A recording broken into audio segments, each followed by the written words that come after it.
नमस्कार, मी संदीप खळे. आपण पाहताय वास्तव मराठी. वास्तव मराठीच्या माध्यमातून आपण जिल्हा परिषद पंचायत समिती निवडणुकांचा आढावा घेतोय. आज आपण पुणे जिल्ह्यातील शिरूर तालुक्यामध्ये आहोत. शिरूर तालुक्यातील कवठे या गावामध्ये आहोत. कवठे हे गाव कवठे टाकळी हाजी जिल्हा परिषद गटामध्ये येतं. या गटामध्ये रंगतदार लढत होत आहेत. माजी आमदार पोपटराव गावडे यांचे चिरंजीव राजेंद्र गावडे यांना राष्ट्रवादी काँग्रेस पक्षाकडून उमेदवारी मिळेल अशी शक्यता होती. त्यांनी प्रचाराच्या फेऱ्याही पूर्ण केल्या होत्या. मात्र तसं न होता त्यांचं तिकीट डावललं गेलं आहे आणि देवदत्त निकम यांच्या सोबतीनं विधानसभेला लोकसभेला अमोल कोल्हे यांच्या सोबतीनं काम करणाऱ्या दामू घोडेंना राष्ट्रवादी काँग्रेसचं तिकीट मिळालं आणि त्यानंतर राजेंद्र गावडे यांनी भाजपामध्ये प्रवेश केला आहे. तर त्यांच्या विरोधात देवदत्त निकम यांनी जमवलेल्या आघाडीचे उमेदवार डॉक्टर सुभाष पोकळे हे शिवसेनेच्या चिन्हावर धनुष्यबाणाच्या चिन्हावर निवडणूक लढवत आहेत. बाळासाहेब डांगे हे मशाल चिन्हावर निवडणूक लढवत आहेत. एक अनोखी लढत कवठे MI टाकळी हाजी गटामध्ये दिसते आहे. पोपटराव गावडे अनेक वर्ष राष्ट्रवादी काँग्रेसची निष्ठावंत असतानाही त्यांच्या मुलाला उमेदवारी डावलल्यामुळे वातावरणात काही बदल झाला आहे का? दामू घोडे यांनी देवदत्त निकम यांना साथ देणं अपेक्षित असताना त्यांनी राष्ट्रवादी काँग्रेस घड्याळासोबत जाण्याची पसंती दिल्यामुळं नक्की काय वातावरण आहे? आणि कवठे गावामधलेच दोन उमेदवार आहेत. तर कवठे गावातले दोन उमेदवार असल्यामुळे नक्की काय परिस्थिती आहे याचा आपण मागोवा घेण्याचा प्रयत्न करू. बाबा, कुठले तुम्ही? इथले निवडणूक लागलेली माहिती आहे का तुम्हाला? हां, कोण उमेदवार आहेत? आहेत बाळू डांगे, सुभाष पोकळे, राजेंद्र गावडे, सांडभोरे, दामोण्णे. जिल्हा परिषदला दामू घोडे, राजेंद्र गावडे, डॉक्टर सुभाष पोकळे आणि बाळासाहेब डांगे असे लढत होते. तर कवठ्यामध्ये कुणाची हवा राहील? राजेंद्र गावडे. का बरं राजेंद्र गावडेंची राहील? राहील ना, आता तिकीट आवडल्यामुळं. तिकीट डावलल्यामुळं द्यायला लागत होतं राजेंद्र गावडेंना तिकीट. का दिलं नसेल? काय त्यांचं काय असेल त्यांचा विषय त्यांच्या संघ. पण पोपटराव गावडेंनी पक्ष सोडावा लागला, त्याची खंत मतदारांमध्ये आहे का? आहे ना, आहे. तुमच्या गावातलेच दोन उमेदवार आहेत. माहिती आहे का तुम्हाला निवडणुकीत? माहीत आहेत. तुमच्याच गावातले दोन उमेदवार आहेत आणि गावडे फॅमिलीनी राष्ट्रवादीला सोडले, भाजपसोबत गेलेत. दामू घोडे घड्याळाकडे गेलेत. दामू घोडेंनी कोल्हेंचा प्रचार केला होता, निकमांचा प्रचार केला होता. आता ते वळसे पाटलांसोबत आहेत. कशा लढती होतील ह्या? लढती सारखेच होतील. सारखेच होते. पण मुद्दे कोणते असतील या प्रचारामधले? आता प्रचारामध्ये मुद्दे काय, आता पक्ष बदली झालं त्याच्यामुळे काय सांगता येतं आता कोण येईल आणि कोण नाही. टप आहे लढत. टप लढत आहे. आता पोपटराव गावडेंच्या मुलाला तिकीट डावललंय, त्याची सहानुभूती भेटेल का काही राजेंद्र गावडेंना? साहेबामुळे भेटणार ना. भेटणार. साहेबामुळे साहजिकच भेटणार ना. आणि तुमच्याच गावातले दोन उमेदवार आहेत, त्यांची लढत कशी असेल? नाही, आत्ताच नाही अंदाज देऊ शकत ना. नाही देऊ जे शकत. लोकांचा कल कुठे जाईल त्याच्यावर. पण दामू घोडेंना घड्याळ भेटल्याचा फायदा होईल का तोटा होईल? ते नाही सांगू शकत. शेवटी कशा होतील या चार लढती? चार लढते ह्या अटीतटीच्या लढते होते. अटीतटीच्या लढती होते. राजेंद्र गावडे थोडे बॅकफूटवर होते घड्याळाच्या चिन्हावर, पण नंतर त्यांनी चिन्ह बदलले, भाजपकडे गेले. त्यांची जरा हवा वाढलेली दिसते. आहे का तसं काय खरं? ग्रामीण भागात BJPची ताकद कमी आहे. जर तुम्ही सर्वे बघितला तर शहरातलं मतदान हे भारतीय जनता पार्टीला होतं. तसं इथं शेतकरी आहे, शेतकऱ्यांचं मतदान जास्त भारतीय जनता पार्टीला होणार नाही. पण पोपटराव गावडे म्हणून मतदान होईल ना? माणूस म्हणून मतदान होईल, पण विजयी मतदान हे अवघड आहे. विजय मतदान कोणाला होईल? विजयी मतदान जो लोकांच्या सुखदुःखात उभा राहतो आणि खऱ्या कोण आहे? अर्थाने ग्राउंड लेवलला ज्याचं काम आहे कोण आहे तो माणूस खऱ्या अर्थाने डॉक्टर सुभाष कोण? पोकळे सुभाष त्या ठिकाणी निवडून येण्याची शक्यता 100%. बाळासाहेब डांगे पण याच गावातले उमेदवार आहेत. काही फरक पडेल का? आता ज्याच्या ज्याच्या संबंधावर तिथे ते मतदान होणार आहे, पण जे विजयी मतदान पाहिजे ते निश्चितरूपाने जो माणूस सुखदुःखात उभा आहे तो निश्चितरूपाने. चौघांमध्ये खरी लढत कोणामध्ये होईल?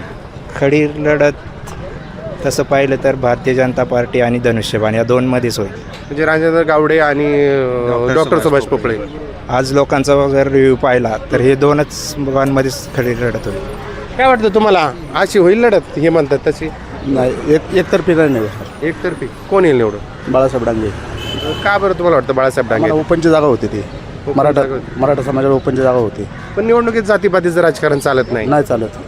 पण आमच्या लय वर्षातनं आलेला आहे तो भाग आहे. त्याच्यामुळं मराठा समाजात आणि शेवटी मशाल घेतलेली त्यांनी.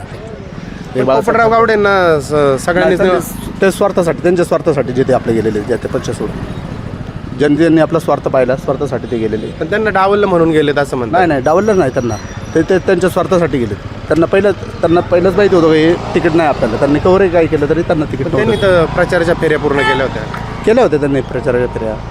दामवांनी केल्या होत्या, डॉक्टरने केल्या होत्या. बाळासाहेब डांगे तर जे सुखदुःखात आहेच आहेत. त्याच्यामुळं मग ते डांगे चालणार. डांगे चालणार. काय प्लस पॉईंट आहेत डांगेंचे? डांग्यांचे सर्व गोरगरिबांसाठी मंगल कार्यालय, त्यांचं मंगल कार्यालय विनाअनुमूल्य पैसे न घेता ते गरिबांचे लग्न करून देतात. ते त्याचा फायदा होईल त्यांना. त्याचा तो फायदा होईल. अजून काही नागरिकांशी बोलण्याचा प्रयत्न करू. निवडणूक लागलेली आहे. उमेदवार कोणी माहिती आहे का तुम्हाला? हो माहिती आहे कोण आहे? ना, राजेंद्र गावडे, पोकळे डॉक्टर, दामू शेडगोडे आणि बाळासाहेब डांगे. 4 तुल्यबळ उमेदवार आहे. पहिल्यांदाच अशी लढत होते का? हो पहिल्यांदाच. राजेंद्र गावडे घड्याळचे उमेदवार असतील आणि त्या पद्धतीने त्यांनी प्रचार केला होता, बॅनर लावले होते, पण त्यांना घड्याळची उमेदवारी नाही भेटली. ती तर दामू घोडेंना भेटली. दामू घोडेंना तुतारीची उमेदवारी भेटेल अशी एक चर्चा होती. सुभाष पोकळे पहिल्यापासूनच शिवसेनेसोबत होते. बाळासाहेब डांगे अपक्ष लढतील असं वाटत होतं, पण ते आता मशालकडून लढत आहेत. 2 शिवसेनेमध्ये, भाजपमध्ये आणि राष्ट्रवादीमध्ये अशी चौरंगी लढत होते. मतदार कोणासोबत जाईल या गटातला? मतदार हाटीतटीची लढत आहे, सांगता येत नाही नक्की काय होईल. पण कोणत्या मुद्द्यावर होईल निवडणूक? सध्या मुद्द्यावर विकासाच्या तर नाही होणार, कारण पक्ष इकडे तिकडे पळापळी झाल्यामुळे काय विकासाच्या मुद्द्यावर नाही होणार. थोडी समाजाच्या याच्यावर जायला असा कल दिसतोय लोकांचा अंदाज. पोपटराव गावडेंना तिकीट ना, मुलाला तिकीट नाही भेटलं, त्याची सहानुभूती त्यांना भेटेल का? नाही भेटायची. तो भेटू शकते, नक्की नाही सांगू शकत, पण भेटू शकते असं काही. दामू घोडे जे आहेत त्यांचं काम चांगलं आहे, परंतु ते ऐनवेळी देवदत्त निकमांची साथ सोडून घड्याळासोबत गेले. त्याचे काय फरक पडेल का? फरक पडेल ना. कवठे परिसर कोणासोबत जाईल? आता इथले दोन्ही उमेदवार असल्यामुळे शक्यतो दोन्हीकडे होईल थोडं. दोन्हीकडे थोडं. बाहेर कसं राहील वातावरण? बाहेरचं नाही एवढं सांगता येईल. नाही सांगता. आमच्या संविधानात होईल एक 50% डांगे आणि डॉक्टर पोकळे. खरी लढत कोणामध्ये होईल? डांगे आणि डॉक्टर पोकळे.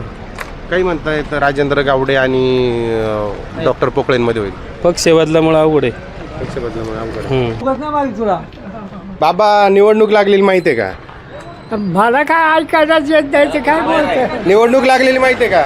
आहे ना. कोण कोण उमेदवार आहेत? हे 4 आहेत. 4 आहेत. कोण कोण? राजेंद्र गावडे, हा, पक्ष कोणता आहे त्यांचा?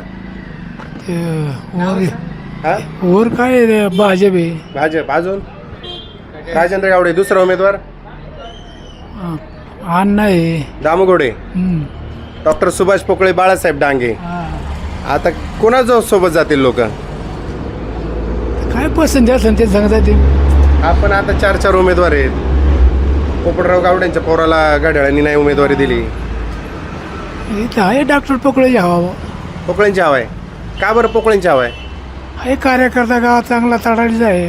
हा, डांगे पण आहे त्या गावातले. आहे.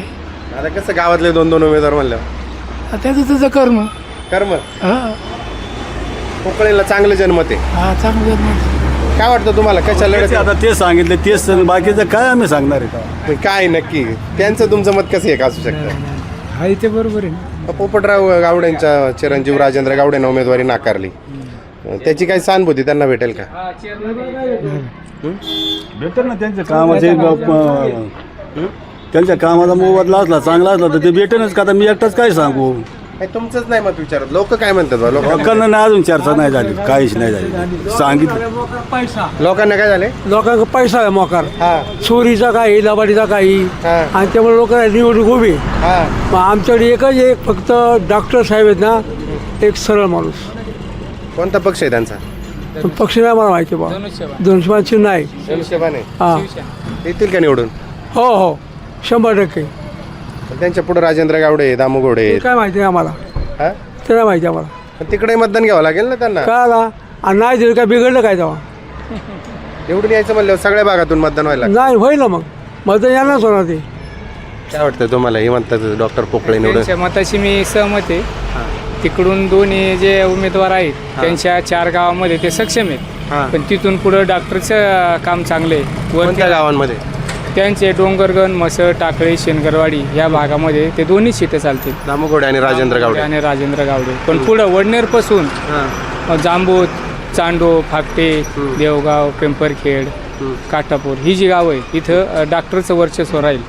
का बरं राहील त्यांचं वर्चस्व? त्यांचं काम चांगलं आहे, नेतृत्व चांगलं आहे. त्यांनी लोकांसाठी केलंय काही काय तिथं काय सुद्धा. केलंय? काय आहे तुमचं इतर मला आरपार मेलेलं जिवंत केलंय. शा- मला मेलेलं जिवंत केले कोणी? डॉक्टरांनी. कसं काय? कसं काय म्हणजे इथं पडलो गाडी एका आणि मला इथून पुण्याला नेलं.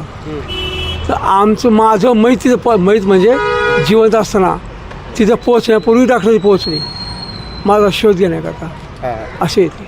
त्याचा फायदा झाला तुम्हाला? उपचारचा लवकर मी भेटला? आता जिवंत झालो राहिलो. काय करायला पाहिजे डॉक्टर असल्यामुळं त्याचा फायदा झाला त्यांना. तसं मग तुमचं ॲडमिशन असू द्या, तुमचा दावा असू द्या, तुमचं लग्न कार्य असू द्या, पूजा असू द्या, तुमचं काही अडीअडचण असू द्या, रस्त्याचं इतर कायचं, पण दवाखान्याला अर्ध्या रात्रीला फोन करा, हा माणूस कामासाठी हजर राहतो. चांगलं काम आहे त्यांचं. तुम्हाला काय वाटते? चौरंगी लढत आहे. हा चौरंगी. मी धंद्यावाला आहे. तुमच्या इथं काय चर्चा होती? आमच्या इथे काय नाही, आम्ही फॅक्टर पोकळे सगळ्या पक्षाचे लोक येतात, सगळ्या पक्षाचे लोक येत असतील ना? नाही येतात सगळे. पोकळे डॉक्टर फक्त चांगला माणूस राहिला, त्यांनी काही कुठच्या आशा याच्यात केला नाही. तर कंच्या पक्षात जाऊ द्या, अपक्ष राहू द्या, तो येणार. डॉक्टर निवडून येतील. हा, कारण जागा बदलल्या नाही. निवडणूक लागली आहे, हा, त्याची माहिती घ्या. 4 उमेदवार आहेत, तुल्यबळ उमेदवार आहेत 4ही. पहिल्यांदाच असं कळतंय. कशा होतील या लढती? एक नंबर होईल. कोणाकोणामध्ये लढत होईल खरी? ही खरी लढत डॉक्टर पोकळे आणि राजेंद्र गावडे यांच्यात खरी लढत होईल. काय बरं दोघांमध्येच होईल? हे दोन्ही उमेदवार तुल्यबळ आहे ना, आणि समाजामध्ये त्यांचं चांगलं हे क्रिया चांगली, कामं चांगली, त्याच्यामुळं ही लढत एक नंबर होणार. दामोगोडे घड्याळाचं चिन्ह आहे, वळसे पाटील त्यांच्या प्रचाराला येतील, अमोल कोल्हे येतील. कोणाचं चिन्ह कोणाला असू द्या, इथं चिन्ह इलेक्शन नाही, पक्ष राहिला नाही, इथं व्यक्तिगत माणूस बघूनच मतदान होणार. आणि माणूस म्हणून डॉक्टर सुभाष पोकळे या ठिकाणी चालतील चांगल्यापैकी. तुम्ही कुठले आहेत? मी मुंदळवाडीचा आहे.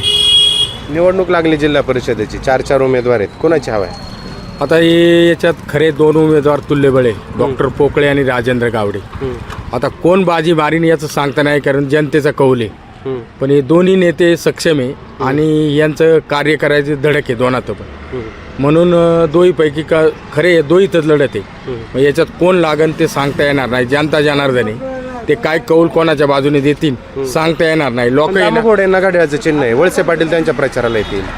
असून द्या, पण खरं नेतृत्व बेट भागाचं पोपटराव गावडेंनी केलं होतं आणि त्यानंतर राजू शेट्टी ते यांनी केले, डॉक्टर पोकळेंनी केले. मग हे दोन्ही नेते सक्षम आहे. मग या दोहीत लढत खरी पण जातात ना लोकांच्या सुख. हो जात्यात, पण खरं या बेट भागाचा कालापालट पोपटरावनी केला, त्यानंतर डॉक्टर पोकळेंनी केला आहे. मग आता जनता जनार्दन कोणत्या मागं जाईन नक्की सांगता येणार नाही, पण खरी लढत ह्या दोघात होईल, डॉक्टर पोकळे आणि राजेंद्र गावडे. बाळासाहेब डांगे नाही चालणार का? बाळासाहेब डांगे चालतील, पण आता जनता जनार्दनी कोणाला कौल देतो हे सांगता येणार नाही. पण लोक विकासाच्या मागं जायला मागत येतात. कवट्यातील दोघांपैकी एकच उमेदवार उभे राहायला पाहिजेत का? आता तसं काही नाही. आता उमेदवार आता ज्याच्या मनाचं आहे, लोकशाही आहे, कोणाला कुठे कसं उभं राहायचं त्यांच्या मनावर आहे. परंतु माझ्या दृष्टीने खरी लढत ह्या दोघात होईल. मग खरा कालापालट या दोघांनीच केलेला आहे या बेटबागाचा. आपण कवठ्यामध्ये होते, कवठे या माईमध्ये. तुम्हाला वातावरण काय ते दाखवण्याचा प्रयत्न केला. निवडणूक व्हायला वेळ आहे, अर्ज माघारीचा दिवसही लांब आहे. त्याच्या आधी कवठे माई टाकळी हजी जिल्हा परिषद गटामध्ये हवा कशी आहे हे तुम्हाला दाखवण्याचा प्रयत्न केला. व्हिडिओ जर्नलिस्ट राजू देवडेचा संदीप खळे, कवठे माई. फेसबुकला आमचे पेज लाईक करा आणि आमचा यूट्यूब चॅनेल सबस्क्राईब करा. वास्तव मराठी.